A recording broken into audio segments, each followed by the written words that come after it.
Како што кажа професорот, се работи за тешко заболување кој што има лоша прогноза и за кој што за жал нема лек.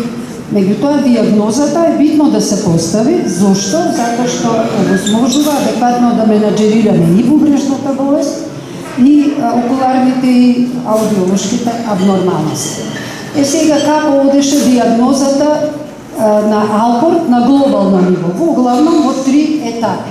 Првата етапа е клиничко препознавање и тоа почнува негде уште 27 година кога доктор Сесил Алпорт, британски доктор, ја опишува болеста кај едно семејство каде што повеќе генерации презентираат хематурија, прогресивна бубрежна болест и глувост.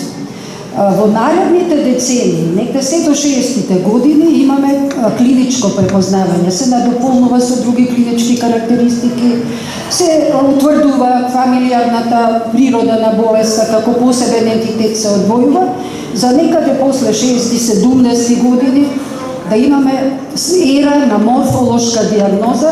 Дијагнозата се поставуваше со бубрежна биопсија и со електрономикроскопија и на крајот следи после 90-2000-тите години молекуларно генетската ера.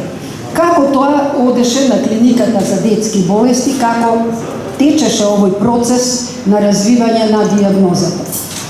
Значи, оделот детска нефрологија на Универзитетската детска клиника го формираше професор примариус доктор Радмила Котевска 60-тите години, почетокот на 60-тите години. Некаде кон крајот на 60-тите години, се до трагичната смрт 83-та година, тука беше и колешката доктор Бојка Грчева. Значи, тие двете знаеа што е Алпорт. Значи, дали знаеа што е Алпорт? Секако дека знаеа, имаа такви пациенти. Препознаваа клиничките карактеристики од една страна.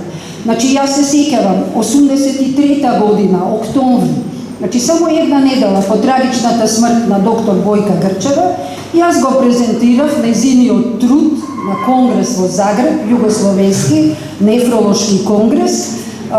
Трудот беше под наслов по повод на 2 новооткриени фамилии со Алпорт синдром.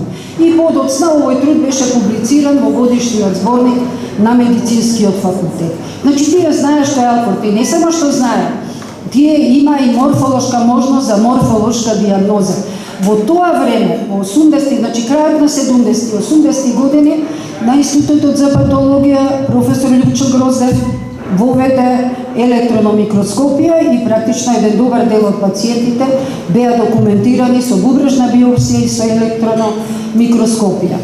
Јас ќе се потрудам да ги спомнам на имињата на колегите кои што учествуваа во цел овој процес и може би некого ќе прерипам, не е намерно, тука е Тасич да ме коригира или други колеги. Значи, битна улога играше професорот Ѓорги Ставрич од Институтот на радиологија, меѓутоа тој ги читаше патохистолошките наоди од бубрежните биопсии.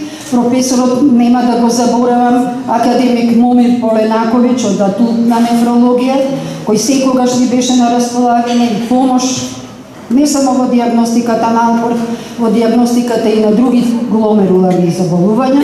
Подоцна професор Сонја Джикова, професор Грчева, кои што ги правеа бубрежните биопсии кај деца, и дојдовме до 2000-те години. Еве само да ова важно да го кажам, во 2000-те години молекуларна дијагноза.